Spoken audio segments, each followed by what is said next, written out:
Hello, and welcome to the Casino Tears podcast. I'm one of your hosts, 10 Ton is number one, and joining me as my co-host is the one and only Ed Robinson from Roll to Win Craps.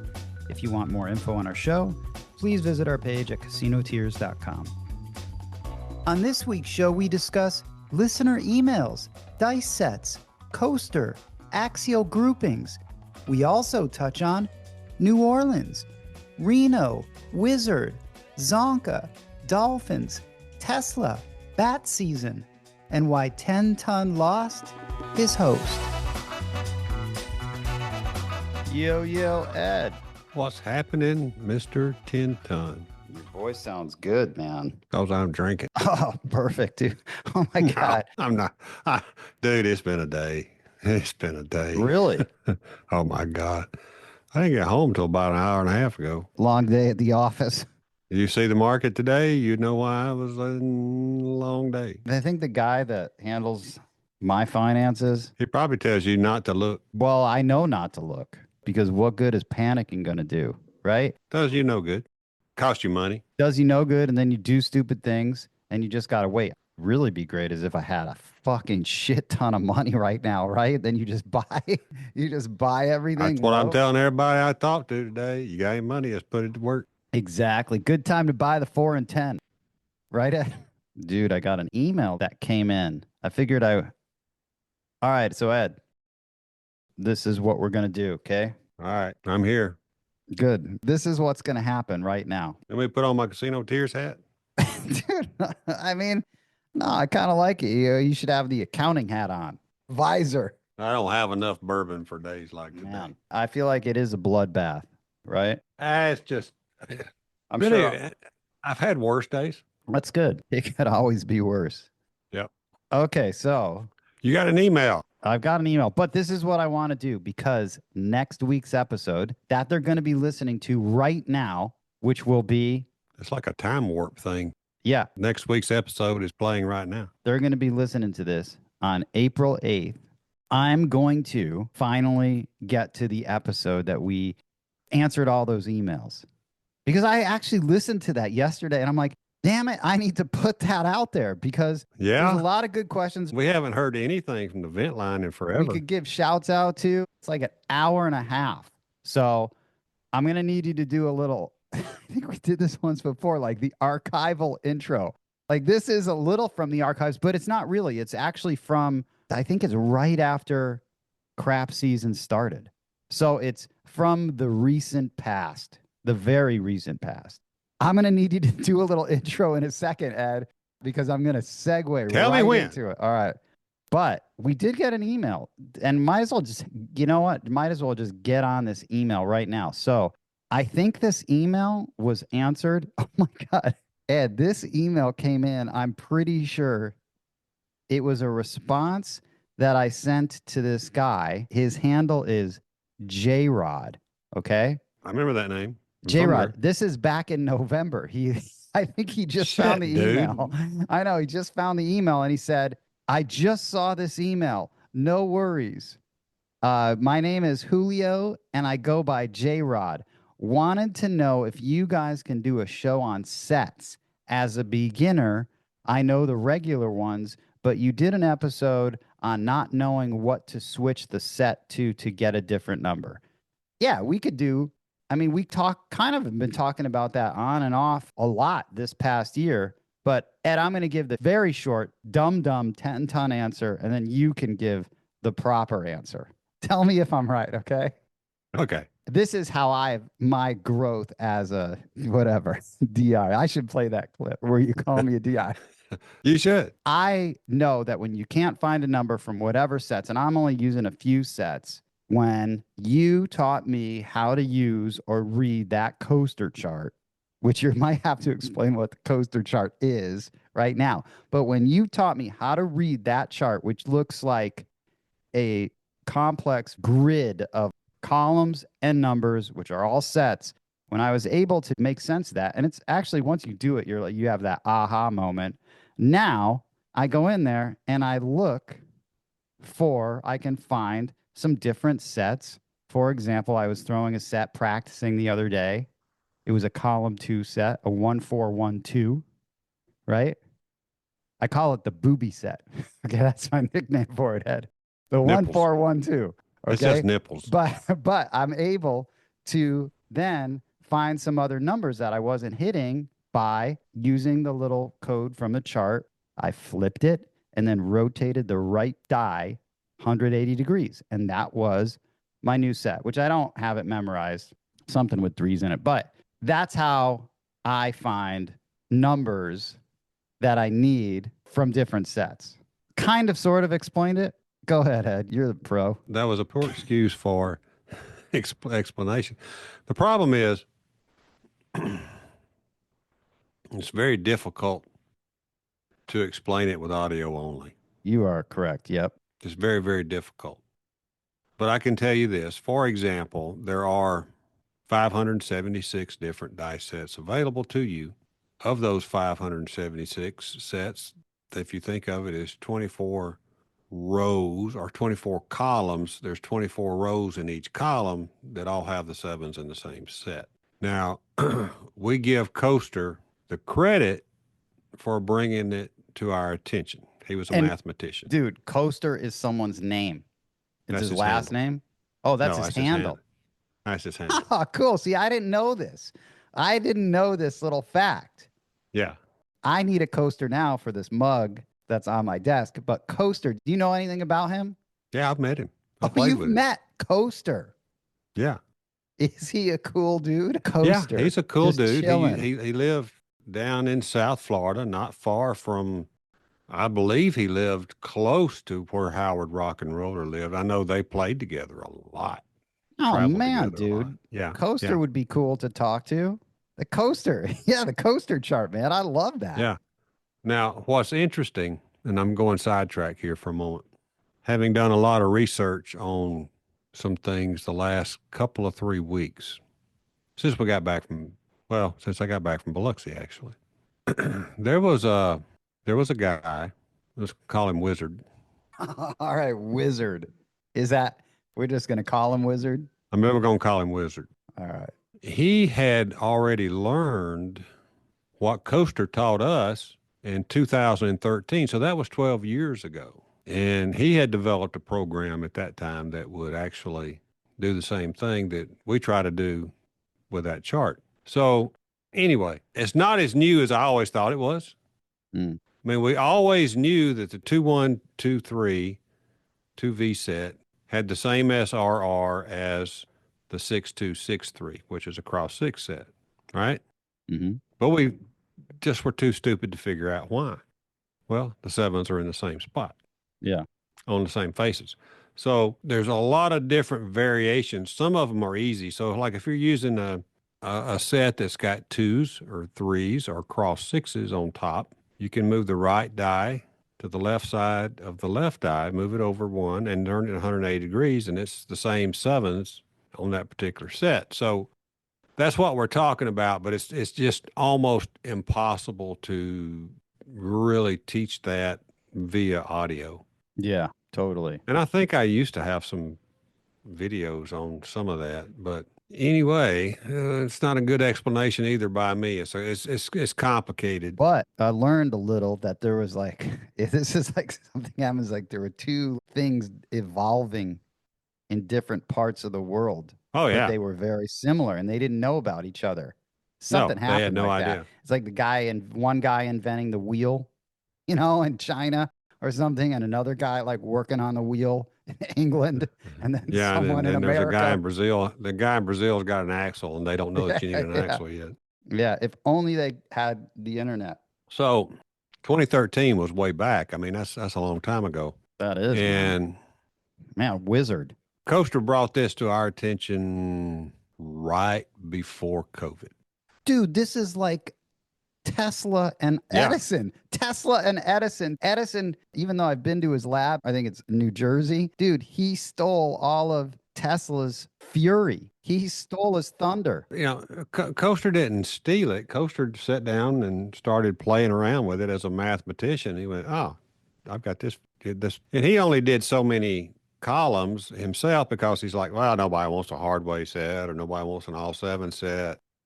There's a lot of them he didn't even fool with because he just wanted to work with 2 Vs, 3 Vs, and cross six sets. So he would stand at the end of the table with a little piece of paper in his left hand, and you'd say, "What you got?" And he'd go, "Well, these are my sets." So he knew what sets were stronger in certain areas. So That brings up something I wrote down something to actually bring up again, and you mentioned it. In the world of sets, you just mentioned Coaster, in his mind, he only focused, or in his world, he only focused on three main categories of sets, that being the 2V, the 3V, and the cross six set. But would there be two other ones to add into the world of sets, being the all seven set? And I don't know, I think you might have mentioned another one. I mentioned hardway. Oh, yeah, hardway set. That's another one. All That's right, then five. there's the inline six I like and the the inline parallels, six. and there's parallel sixes. Nice, man. Those six sets. That's cool, man. Where those come from, each of those let's call those master sets, if you will, when we just describe them. Yeah, I like it. Yeah. They've got their own axis numbers. Mm-hmm. And so going way back, that's what we worked on dice sets with certain axis numbers, like a 6161. That's a hardway set. Yep. Right? 3434 is not a hardway set, even though people will call it a hardway set because it's got sixes on top, and Yeah. it's like base. It looks like a hardway set, except it's got sixes, and the sixes can't be a hardway set if the sixes aren't on the axis. So it's Correct. right. So that's where all that came from back in the day of people naming and learning this game and learning the different dice sets. That's And pretty it was based cool. on the axis. That's based on the axis numbers. That's pretty sweet, man. So there's like seven. Yeah. Of course, very, very fitting that there would be seven Yep. major set groupings. That's cool, man. Call them axial groupings. Man, that's almost too much for me. Seven axial groupings of sets. That's cool, man. Because J-Rod's comment, even though that was a very delayed response to my email back to him from November, but I appreciate that. This is April. He did get back. He did respond, found it. Yeah, because I had a question written down about what the all seven set is, because someone actually, it might have been Cheeks. He asked me when I was talking to him, he's like, you guys should really talk about some defined terms sometimes for the beginning. Well, an all seven set is really a simple thing. Tell me. On the top, you've got two numbers that make a seven. On the front facing you, you've got two numbers facing you makes a seven. So likewise, opposite you, you've got two numbers that make a seven. You've got on the bottom two numbers that make a seven. Let's see, how would we say this? Let's just say a 5-4 left dice, 2-3 right dice. That's an all seven set. Yeah. Everywhere you look, there's sevens, even on the axis. Well, Ed, listen, before we lead into the start of the show, I got two more things that I might as well get to, okay? I got an email from Buck Shoot'em, okay? I'm going to read it to you. Buck Shoot'em, man. He's like, does he shoot bucks? Oh, says, thank you guys. 10-ton number one, and Ed, love the podcast. Nothing beats a fresh, crisp, sharp pair of dice, as they are most perfectly balanced dice that I've ever thrown. I can't put them down. I've used 3-finger chopper and drop shot with your dice. Awesome results. Job well done. Thanks again, Dan, a.k.a. Buck Shoot'em. Buck Shoot'em bought some dice, man. Thank you, Buck Shoot'em. Thank you for taking the time to let us know you enjoy the dice. Mm-hmm. I like that mug, dude. Oh, I know. This is the... Did you get one of these? Did I give you this? No, I did not get one of those. Oh, my God, dude. I have one of these for you. I can't believe you didn't... This is the specialty mug, dude. I only make them up for the experience. It's got our gaming commission. Yeah, I didn't give you one of these. Logo on it. Nope. I have one for you, but I just okay. I'll get it in October, or you can mail it. I'll mail it with some of the new sample. You're going to tell us about the new swag later. Next episode. Ain't nobody going to see them on audio anyway. I know, but all right. So you listen, can hold them up. You can fly them like a flag. I forgot. I also got to throw in some fact checks while I'm here, or else they'll never get fact checked. Okay. Uh-oh. Justice Jen Bones No, again? Justice Jen hasn't. Who knows? She hasn't billed us for her time yet. But Remember I talked about that movie that I thought was called IP Man? Yeah. It's something. Well, anyway, it's not because Vegas Day Tripper fact checked me and he was like, by the way, it's not called IP Man. It's called and it isn't. It's called IP Man. You could say it like IP. Yeah, for the dummies. I just read it go IP Yep. Man. Yeah, like IP. I disagree. He might fact check this too if he hears it. Either way, I was pronouncing it how I just looked at it. I thought it was IP Man forever, but it's not. And then a little correction from some of the Tampa crew. Uh-oh. See, we don't want to be in I trouble with know, the not Tampa with boys. anyone out in Tampa, but G Man, I apologize. I mispronounced dynamite, but it's actually dynamite. Dynamite is the correct pronunciation for. How you spell it? I think you spell it like dynamite. I have to go back and look. Dynamite. That doesn't sound right. Pronounced dynamite. But that old TV show, Let me find out. that guy would go, dynamite. Oh, yeah, you're talking about J.J. Walker, right? JJ. Yep. What show was that? That wasn't I know. Sanford and Son, was it? No. No, God, no. What show was What was he on? I can't remember. He was on like Hollywood Squares a lot. Okay, yeah, it's spelled Dinamite. Okay, dynamite is DY. Yeah, So DIN would be dynamite. but it's dynamite, as in Dina. Get it? I used to have a girlfriend named Dina. Really? Of course. Dina. Don't look surprised. Dina. Listen, Ed, I'm gonna get to this other one. We got a message on the Patreon of all things. And we don't get too many messages there in that thing because I just end up answering them in email. But this one's from Clayton. Check it out. I think he's got a little trip report from New Orleans. He says, "Hey, 10 Ton, Ed talked about scouting out Caesars New Orleans in a recent episode. I've been here for a few days with my girlfriend. In parentheses, she's at a work conference. There are 10 tables, some crapless, some standard, some 14-foot, some 12-foot. Lowest they get is $25, but I've seen them go up to $50 on Saturday nights. You pay the VIG up front and no automatic buys on 5 and 9. All tables have ATS." Continues, "Some of the stick men and women have a weird habit I haven't seen elsewhere of constantly pushing the dice back out before the dealers are done and where no other bets are able to be made. On the few longer rolls I saw, they were cycling dice so fast the dealers were holding payouts for previous rolls so they didn't slow the game down." That's interesting. We don't talk about New Orleans much, dude. Well, thanks, Clayton. I've only been there a few times. Yes. I've only been there a few times, and you know, it when I was there, it was always a $25 table. I never saw anything lower, of course, like he said. So you've got two things going on. You got a lot of tourists, obviously. I think you could go if you wanted to go probably less expensive. You could probably go to Boomtown up just north of there a little ways. I don't remember the exact city off the top of my head that's located in, but it's not far from New Orleans. But it was a Harris when I went. It's now a legitimate Caesars property. They were remodeling it when I was there a couple of years ago. So it's now officially called Caesars of New Orleans or something. So they named the Superdome Caesars. You know, they're the corporate sponsor for it. So they did. Yep, they did. When was that? Caesars has the naming rights to the Superdome now? Yes, they do. Since last fall, for sure. Wow. I had no idea. You would think they wouldn't because of their hotel rooms. It's a tricky place to play. It is a difficult place to figure out. I'm sitting there looking at that time it was Harris.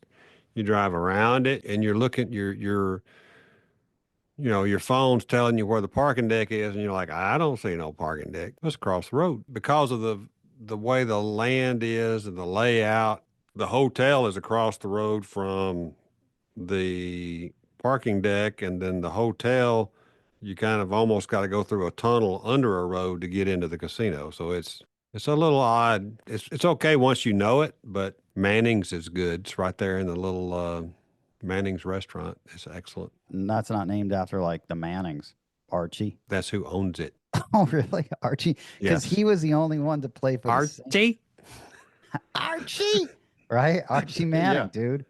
Yeah. Was he good on the Saints? He was like the only Manning that kind of sucked, right?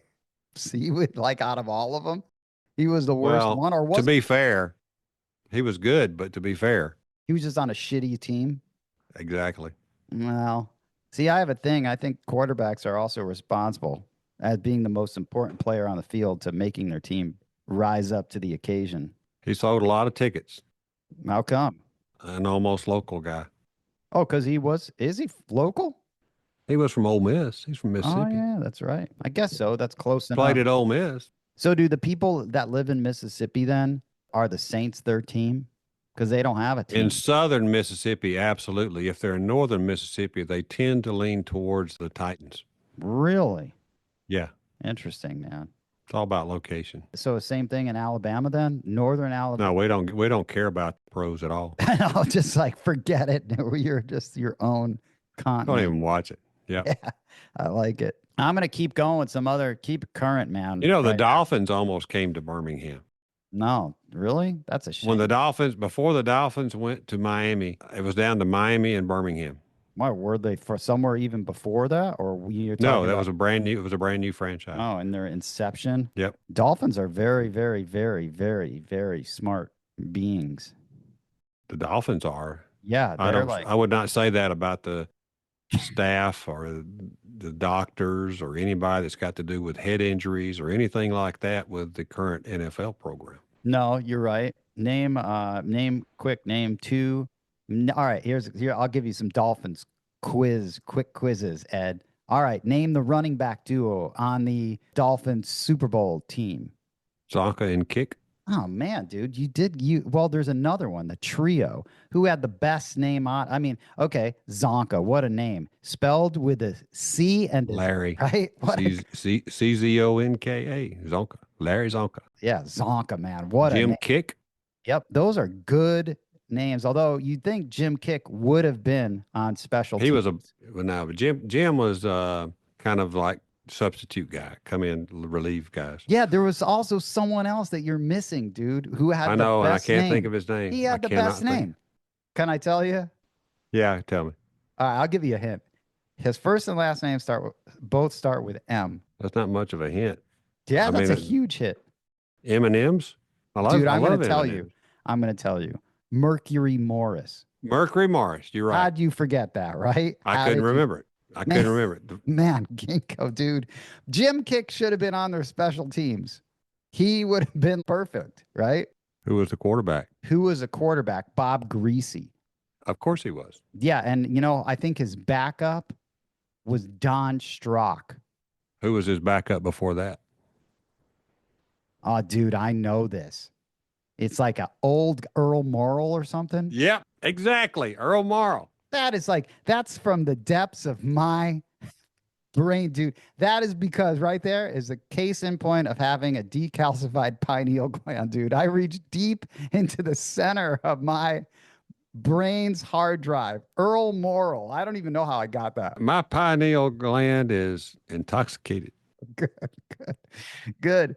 So, Ed, I'm almost out of bourbon. I may have to switch to rum. do it.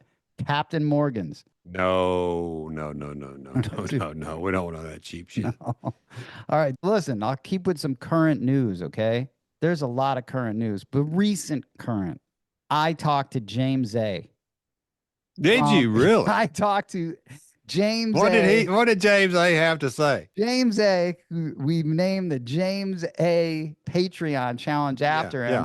He was a cool guy. When I talked to him, I'm like, dude, do you realize that you're now responsible for a challenge that I'm going to end up going to do? And I think I might. I was supposed to go do the James A. challenge, the first one with Mad Hatter at Horseshoe of all places, because I was meeting Bump John there, but it was too crowded because it was March Madness. So didn't do that. And no one haven't really been out playing much. But I think this weekend. Well, what did James A have to say about having a challenge named after him? Dude, James A was super cool. And he was just like, I just remember he was just laughing about it. And it was just funny, man. So I can't wait for James A to do the James A challenge. I know. That'd be awesome. Yeah, so that was cool. And then I'll probably end up doing it. I got a couple requests for this month. So that's going to be happening. And I'm always going to talk about if I actually do a James A challenge and tell you how successful it was Yeah, or not. and how it went. So Need a Ed challenge. you could possibly do the James A challenge in the South. Maybe we'll have to figure it out. Let me do a couple, see how it goes. It'd be great if I succeeded in one of them. Let's do a $200 9. Oh man, It's got to be in Mississippi. Yeah. So, but there's a lot of people that find you. That's a dangerous. That's a fact. I run out of $200 bills. I did meet. Yeah, I'm only throwing out hundreds here. So this weekend, I'm pretty sure some James A challenges are going to happen. But Ed, can you give me an intro? We're going to go back in time to right around the start of this year's crap season and revisit some emails that you and I talked about. Are we going to do more emails than we've just done? Yeah, dude. I've got an hour and a half of emails that we talked about that you don't remember. I remember none. And that I want to put out there. So we got to get it out there. So give me the intro, dude. This is going to be on the Patreon side. Okay, Patreons. We are dusting off all of the 6 inches of dust that we've got found in our email machine, and we're going way back in time, all the way to November of 2024, bringing you forward to April of 2025. And we're looking at all the emails that we have not been able to respond to. Why? Because 10 Ton loses them in his email filter. So come on, bring it. Let's get down. Let's get on. Let's get some emails going. Come on, 10 Ton. We want some email juice. Yeah, thank you, man. I love that. I like it when you just on the spot. I'm going to use that. Thank you, Ed. Of course you are going to use it. It's perfect. Here is the archival email conversation that we had in 3, 2. A full-length extended version of this podcast is available exclusively on our Patreon page. New episodes drop weekly every Tuesday. We hope you enjoyed this podcast and will tell all of your fellow craps-playing friends about it. Please follow Casino Tears on Apple Podcast, Spotify, or your favorite podcast app.